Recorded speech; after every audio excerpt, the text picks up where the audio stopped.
Shout out to G-Man Boxing. Where's the piss bottle? It's over there.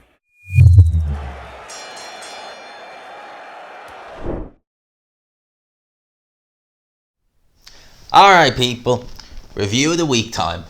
Now, I have to start with last night. I have to. I can't start anywhere else. Manny Pacquiao, Yordenis Ugas. Now, obviously I done my post-fight. I watched that fight live, and in the cold light of day I obviously looked at it today as well. Each time, Yordenis Ugas for me, rightful winner. Manny Pacquiao, what he does next, he's hinted that is going to be his last fight. His kind of, the way he was speaking after the fight, he kind of hinted that that's it. What I will say about Manny Pacquiao is, to be 42 years old, career starting the 1990s, to be out of the ring for 2 years and to lose a reasonably competitive fight. There was some rounds in that fight where Ugas won, he won clearly. I think that was the thing that I took from the fight. The rounds Ugas won, he put almost an exclamation mark on some of them rounds. But the fact that he's in there with a top 5 welterweight, which I firmly believe Yordenis Ugas is, and is able to be competitive, that's a testament. I mean, most fighters, put it like this. Now, I know he has a bit of a different career. He's nowhere near as good as Manny Pacquiao. On the undercard, we had Victor Ortiz and Robert Guerrero. Victor Ortiz, I have to remember, he turned pro at a very young age, but he's only 34 years old.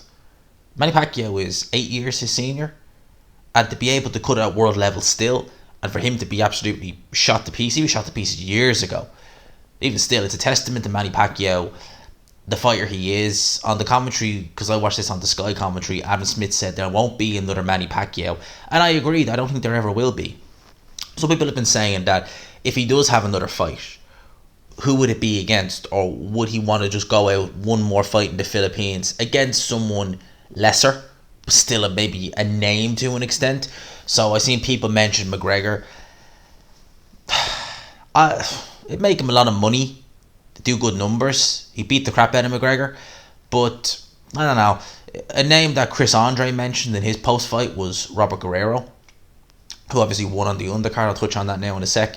That would be an interesting shout, because you would make him firm favourite over Guerrero. And for him to have one last fight and have it in the Philippines in front of his home fans, that'd be a nice way to go out. If he doesn't do that and he does go out on this, it's still not a bad way to go out. Yes, you don't want to go out in an L, but you went out on an L at 42 with 2 years inactivity against a top 5 welterweight, Yordenis Ugas. For me, there's no shame in that. Errol Spence and Terence Crawford, have been vocal about it. Crawford, we know for many, many years now, since I think about 2015, 2016, when they were both with Top Rank, wanted that fight, never came about. Errol Spence could have been in there fighting Manny Pacquiao, but and I think that Errol Spence would have. I don't think Errol Spence would have stopped Pacquiao. I think Pacquiao would have survived, but I think he would have done a similar job to Yordenis Ugas, kept it at long range, kept it on the outside. Would have been interesting to see two southpaws, but I think that's how it would have went had it had been Errol Spence in there. So Manny Pacquiao, I'm going to do a separate video on him, whether he stays or not. I will do it Monday, because I want to touch on, kind of at the end of a legend almost, or is it the end of a legend? But Manny Pacquiao, what can you say? I mean, he just gave me personally so many nights of entertainment. I've watched Manny Pacquiao for years and years and years. I knew him before I was even really a fan of boxing. I knew who Manny Pacquiao was. So, if that is his last fight, just the memories, it's just, you can't really put it in words what he's done for the sport and how he's built it, and what he's done for the Philippines in terms of boxing. Because you hear fighters like Ancajas, John Real Casimiro, they look up to Manny Pacquiao. That's where, let's say that was probably their idol. So if you didn't have Manny Pacquiao, would you have had your Casimiros? Would you have had your Nita Donairs? I just named them, but now his name slipped my mind. And Cass, would you have them? Possibly not. On the undercard, we obviously saw Victor Ortiz versus Robert Guerrero. That was a fun fight for all of 4 rounds. Both guys are shot to pieces, but they were equally shot. So it meant that it was actually a very competitive fight, and it was a very competitive fight. It was fun for the first 4 rounds. Both guys just couldn't miss one another. It was like rock'em sock'em robots, couldn't miss. And then after 4 rounds, they were both too tired, basically, so they couldn't have anything left. Robert Guerrero got the better. I thought he done enough. Personally, I thought he got the better of it. I would say if Manny Pacquiao did have one fight and it was against Guerrero, that's a name that is still there, sort of, in the welterweight division. So there you go. You could go out on a, you don't want to say a high, but you go out with someone who's known. You could go out like that. So potentially that could be something from Manny Pacquiao. There was a card on in Germany in which Avni Yildirim got a win. Although saying that, he got a win over a guy who had like 50-something losses. So, that was a real comeback. That's a quick comeback after the loss to Jack Cullen. That was only, 3 weeks ago? It's a pretty quick turnaround, to be fair. But there was that. Joey DeWaco got stopped by a guy whose name is very hard for me to pronounce, and I'll leave that. I won't pronounce it, but Joey DeWaco's not someone who normally gets stopped, so to be making him, knocking him out in 2 rounds, that's a bit of a statement there. That was on last night in Germany. It was televised, but obviously I didn't watch it, didn't cover any of the fights on it. I saw Boxing Square do a video on the Joey DeWaco fight, so shout out to him. That was really that. During the week, we heard stories of Malik Scott's talk about Dylan White and the potential of Deontay Wilder versus him, and he feels that Dylan White stylistically is a very tough match for Deontay Wilder. Now, I don't know if he is saying that because maybe he feels that Dylan White may be an opponent somewhere down along the line and he would want Deontay Wilder to take him serious. Maybe Deontay Wilder, because Deontay Wilder, I always got the impression that he did want to fight Dylan White, but Team Wilder, and I mean like Shirley Finkel, Al Heyman didn't want to go down that road. Maybe they felt it was just an unnecessary risk they didn't need to take, whereas they could get bigger money fighting the likes of Tyson Fury, Luis Ortiz, keep it in-house basically, the way the PBC is. But for Malik Scott to say that he feels that stylistically Dylan White, because he is front foot heavy, he does throw some good left hooks and he will try and walk you down behind the jab, he feels that's a harder fight for Deontay Wilder. I don't personally. I've always found that Deontay Wilder deals with Dylan White straightforward enough. I've always felt that, even after the Fury loss, I always felt he deals with it, because when I look at Dylan White, I see a fighter who has potential to cause Deontay Wilder said problems, but his strengths are there and they can cause Wilder problems, but his weaknesses are apparent. And his weaknesses playing into Deontay Wilder's strengths. His defense is not the greatest. He's open to getting hit with right hands. You don't want to get hit with Deontay Wilder's right hand. It's faster than AJ's right hand. The right hands that he was getting hit with. It's faster. It's more powerful. It's more explosive. He doesn't need to hit you clean with the right hand to hurt you.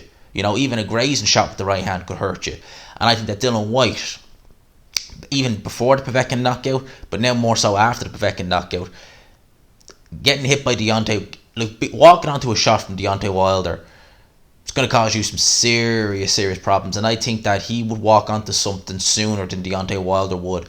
And I don't think Deontay Wilder would have much. Dylan White's not exactly the hardest guy to miss. His defense is not a Tyson Fury level defense where he's kind of moving, slipping with shots. Dylan White is there to be hit. And I've always felt that Deontay Wilder sooner or later would just catch Dylan White. Might not even have to catch him with full power, and Dylan White will be in all sorts of trouble. Having said that, Dylan White has wanted this Deontay Wilder fight for years and years and years. I've heard Hatman say in videos that it stems from a relationship or a fling that Dylan White was having and Deontay, that kind of thing. And Dylan White obviously has moved on since then in terms of partners, I'm sure. But maybe that pride thing of, Deontay Wilder coming in and just, even if it was a side piece or something like that, just the pride, Dylan White strikes me as a very prideful man. And maybe he just wants that. Maybe he wants to just get in there and just beat Deontay Wilder for pride. Well, as the saying goes, pride cometh before a fall. I could see Dylan White causing Wilder issues with his style, but I think, as I said, his weaknesses play too much into Deontay Wilder's strengths than his strengths do. So, Malik Scott says that, but just me, maybe he's seen something that I haven't, but me from the outside looking at it, I've always felt that Deontay Wilder would beat Dylan White and beat him soundly, soundly beat him. In other news, we got an announcement for Undisputed. So, Canelo Alvarez versus Caleb Plant is happening in November. It broke down, obviously, as we know, for September. That was the proposed date. Then it was Dimitri Bivol potentially for September. None of that happened. Obviously, it got revised. It's going to be on Fox pay-per-view in the US. I'm interested to know what way it's going to be over here. How we'll watch it. Most networks will be bidding for Canelo. I can't see this ending up on, one of those obscure fight TV platforms or something like that. I can't imagine it being on one of them. I'd imagine it's either going to be... I would love it if it was on DAZN, personally. I'd love it, but I don't know, would there be... I don't know if DAZN, will they be able to do it over here? Will there be deals? Will there be contracts? I don't know. Maybe they will just open it up to a bidder, and if DAZN obviously work with Canelo closely, maybe they will do it for us over here. If not, it will be probably Sky Sports or BT Sport, neither of which I would imagine will put it on pay-per-view. Canelo, has he been on pay-per-view over here? He has for Triple G. That's fair enough. That was always going to be pay-per-view. But has he been on... No, he hasn't been on any of his Sky. When he was fighting with, DAZN and Golden Boy, Sky were showing his fights. And they weren't on pay-per-view, so I would imagine... And this fight, albeit undisputed, Caleb Plant, it's not a massive name. Potentially if DAZN and Eddie Hearn and Sky had carried on working together, potentially the Billy Joe Saunders fight would have been on pay-per-view had things have gone, smoothly, with DAZN and all that. Maybe if DAZN hadn't come to the UK and Ireland, it might have been on pay-per-view, but that's the only fight I could think of that they probably would have done. The rest of them, I would imagine they would have all done them just standard DAZN, that sort of way, or standard Sky. So will it be interesting to see where this fight takes place over here. In terms of the fight, at the end of the day, I like undisputed. Canelo, I believe, will be the first 4 belt undisputed super middleweight champion, possibly the first ever undisputed super middleweight champion. I have to double check that, but definitely in the 4 belt era, Canelo will be the man. And I say that because people say you're very dismissive of Caleb Plant. I just think Canelo will beat him. I'm just very confident in my pick. I don't see Caleb Plant having the gas tank, having the discipline, and I don't think he's not as good as Canelo. We know Canelo is a very, very talented fighter. It would take someone like it. It'll literally take him, I think, going to light heavyweight to get bet or get beat, and even then, I'm not exactly convinced. Someone like Bivol potentially. Beterbiev is going to fight Marcus Brown. I'll touch on that now in a sec. Yes and no. I can see his size and punching power playing an issue, but he's at the wrong side of 30 now. And I wonder how much longer he has of his peak years, or have they already gone? Because Beterbiev is someone who's been inactive. I'll touch on Beterbiev now in a sec. I want to talk about his fight next. But Canelo and Caleb Plant, look, I'm going to watch it, definitely. I'll be interested to see. I think Canelo will stop Caleb Plant within 8 rounds. Just my opinion. Could be wrong. My opinion's not gospel, but that's just what I feel. I'll talk about it more as the fight comes closer. Hopefully we don't have any pullouts or anything like that. Fingers crossed. I don't want that. That's one thing I just don't want to see. It's just so frustrating when that happens. So that's kind of that. In terms of the light heavyweight, because I mentioned Beterbiev, let's have a chat about him. So Marcus Brown has now been announced as his mandatory. One thing I never learned to do is check the battery life before I start recording. Yeah, it's always annoying when your phone dies and you're in the middle of talking. Anyway, where the recording stopped, I was about to talk about Artur Beterbiev versus Marcus Morrison. That's where we're going to pick up from. So during the week, it was announced that Artur Beterbiev versus Marcus Morrison was ordered for the WBC title. Now, whilst I don't dislike the fight, it's actually not a bad fight. It's a real case of speed and athleticism versus brute force and punching power. That's really kind of what it is. Marcus Brown he's a fighter who I've never really rated. He's very quick. He's got some good athleticism.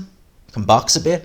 But I've always felt 2 things. One, he is quite dirty.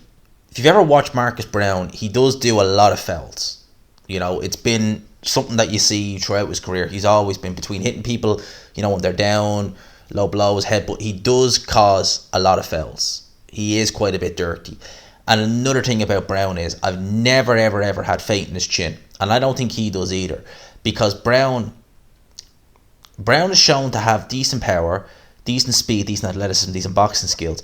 But whenever fighters have come close to tagging him, he's really seemed almost to look afraid. It's like he really doesn't trust his own chin.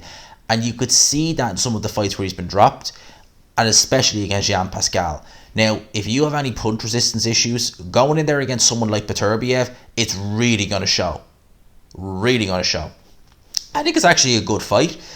I think Beterbiev will win, and I think he'll maybe not look amazing in certain spots there if Marcus Brown keeps it at distance or something like that, or keeps, Beterbiev honest. But I expect Beterbiev to use his physical strength, nail Marcus Brown to the body, and then eventually go up top. And I don't think that Marcus Brown's chin will take what Artur Beterbiev is dishing out. In terms of this fight, like I said, I've no issue with the fight per se from an entertainment point of view. I think it's actually a pretty good fight. But the issue I have is that Brown, the last time he fought a WBC sanctioned fight was 2 years ago against Jean Pascal. He lost that. And he fought Dennis Gravich or something like that? He fought there back in March or April. That was a 10-round UD, a non-title fight above the light heavyweight limit. How in God's name is he mandatory? I don't understand that. I don't understand how you could make so mandatory without even having a final eliminator. To me that's just absurd. Could they not have ordered Brown to fight Ramirez? Could they not have ordered him to fight, Jesus? I look at the rankings. You even have guys like McCalkin there. Even him, just give him a fight that can say, right, you win this year, mandatory. Not just give it to him for no reason. So, that kind of is strange because, as I said in my video I done on Friday, Dylan White can't get a title shot, but yet you just give him out to other people in certain divisions. To me, that's just crazy. Beterbiev is a fighter I really enjoy watching. He's been frustrating sometimes because his career has been so stop-start. He's had promotional issues with Yvonne Michelle. He's fought on DAZN, fought on ESPN. It's like with Beterbiev, he'd have a great performance and then he'd be just inactive for like 16 months. He'd have a fight, maybe 2 fights, and then he's inactive again. And it's just been consistently inactive. And I think he's missed maybe his peak years. I think maybe now we're starting to see him, I won't say on the slide, because he's a very clean living fighter, a very clean athlete, but definitely not at his best. And I wonder how weight making is going to be for him. Because lest we forget, this is a guy who fought a heavyweight as an amateur, and that was where a long time ago, 2012 was I think the last time he was an amateur. So when he was fighting heavyweight, he was fighting a cruiserweight. That's basically what heavyweight is as an amateur. So I got to wonder how much is left for him at light heavyweight in terms of being able to get down to that weight. Is it having an effect on him? Because the last fight he didn't look amazing. He wasn't in there much, but he didn't look amazing in it. So we'll see how that goes. Pretty much the rest of it is now, that's pretty much most of the news. I know Gervonta Tank Davis has been talking about the potential to fight in Keith Thurman. I think I talked about this before. Keith Thurman, Tank Davis. Wow. That's really not something I would have ever have thought, because Tank Davis, he's got a super title at 130. He has regular titles at 135 and 140. And I think Gilberto Mendoza, I should say, said you're going to need to have one. You can't have the 3 and you're going to have one and pick one. Personally, I would take the 130 because it's the most legit, but I don't think Tank Davis is going to be fighting that division anytime soon. I think 135 is his best division. Him against Thurman, Jesus. If it's kind of like almost like a no loss, because if you go up to 147, which is way out of your weight division, like way out of where your natural weight is, and you fight Keith Thurman, and albeit if you lose, I don't think it's going to damage Tank Davis too much. If he goes in there and beats Keith Thurman, the sky is the limit for Tank Davis. It really is. Like, if you think about it, if he goes in there and beats Keith Thurman, beats him well, beats better than Pacquiao did, what do you do then? Where do you end there? Like, he could be going anywhere. So yeah, Tank Davis is fun to watch. I love watching Tank Davis fight. You can just tell how powerfully built he is, that he is just a massive puncher. I think 135 will be his best weight personally, but hey, look, if he goes up to 147 and fights Keith Thurman, just fair play to him. I just found out today Anthony Yarde is fighting this week. He's fighting on Frank Warren's show this coming Saturday. He's not fighting anybody I've ever heard of or a particularly good record, so this is just a run out, but I only found that out today, so it's an interesting little one. We'll see how that goes. In terms of everything else, I'm pretty sure I've covered most of what I needed to cover. So yeah, I think that's kind of the review of the week done for this week. Like I said, I like doing these, get kind of news that maybe I didn't cover in and get it all in one video. So I think that's pretty much it. I think we are good to go. Obviously next week We've got the Frank Warren card. We've got Daniel Dubois fighting in America. I'll probably watch that and cover that fight. I ain't going to cover the other fights on that card, to be honest with you. Speaking of actually cards that like are over in America and stuff like that, David Haye said he's getting 6 million quid. Yeah, this one last topic. 6 million quid for fighting his mate Joe Fortner, or Joe. Yeah, I think that's how you pronounce it. More than he got for Bellew. Can you blame these fighters coming back for exhibitions when they're putting that kind of money up on the table? Like, when you think about it, if David Haye, right, is fairly well off, we can all assume. Imagine, like, Triller. Is it Triller? Yeah, it's Triller. Coming to you and saying, do you want to have an exhibition with your mate? Here's 6 million quid. Yep, I'll take that. You obviously would. And it's an exhibition. It's not going on your record. David Haye said that, you know, it's him and his mate. They might just take it easy. David Haye, I don't think David Haye. I think David Haye has always been such an ego-driven guy that I don't think it's possible for him to go in there and actually not try and hurt someone. Because you ever see David Haye on the pads when he was in his prime, he was throwing left hooks and right hands. He was swinging for the fences, even in the pads. And then he was coming out and saying, I wasn't even trying. It was obvious he was trying like his best to look devastating on the pads, like swinging everything into them shots. And then was saying, no, I wasn't even trying. David Haye. Yeah, 6 million quid he's going to get. That's on the undercard of De La Hoya. Who's De La Hoya fighting again? He's fighting someone. But anyway, that's pretty much that. I think I've got everything I needed in there. So, yeah, I'm going to leave it there. I hope you enjoyed the video. If you did, please leave a like. Subscribe, of course, if you haven't already. I hope your Monday is going well. I hope this sets you up for the week like it set me up for the week. I hope we have a good week. You know, I hope we get some surprises this week in anything we do. I'm talking to everyone when I say that, because we're nearly at 5k. 90 something subscribers off 5k. Come on, I want to hit it. I really want. I'd love to hit it by end of the month. Maybe that's a bit too ambitious, but you never know. Stranger things have happened. Hopefully we get some nice news this week.